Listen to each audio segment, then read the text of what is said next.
Makran medical college تربت کے طلبہ نے اپنے تعلیمی اور انتظامی مسائل کے خلاف کوئٹہ میں پریس کانفرنس کرتے ہوئے حکومت سے فوری مداخلت کا مطالبہ کیا ہے۔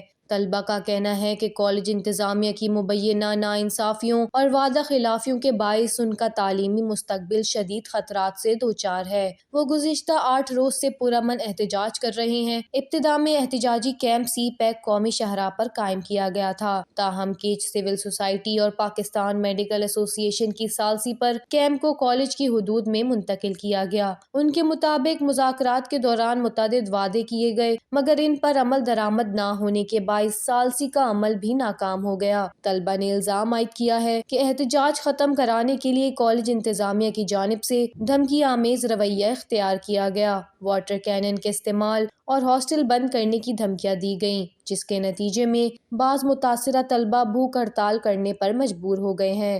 انہوں نے کہا کہ اکتوبر 2024 میں بھی انہی مطالبات کے حق میں احتجاج کیا گیا تھا، جس کے بعد کمشنر مکران، ڈپٹی کمشنر تربت اور اسسٹنٹ کمشنر تربت پر مشتمل کمیٹی نے 1 ماہ میں مسائل حل کرنے کی یقین دہانی کرائی، تاہم 1.5 سال گزرنے کے باوجود کوئی مطالبہ پورا نہیں ہوا۔ طلبہ نے 3rd ایئر کے 4 طلبہ کو زبانی امتحان میں مبینہ ناانصافی کے ذریعے ناکام قرار دینے، PMDC رجسٹریشن میں تاخیر اور امتحانی نظام میں شفافیت نہ ہونے پر شدید تحفظات کا اظہار کیا۔ مکران میڈیکل کالج تربت کے طلبہ نے وزیر اعلیٰ بلوچستان، سیکریٹری صحت، PMDC حکام اور ضلعی انتظامیہ سے مطالبہ کیا ہے کہ معاملے کی تحقیقات کے لیے ایک آزاد اور شفاف کمیٹی قائم کی جائے اور سفارشات پر عمل درآمد یقینی بنایا جائے۔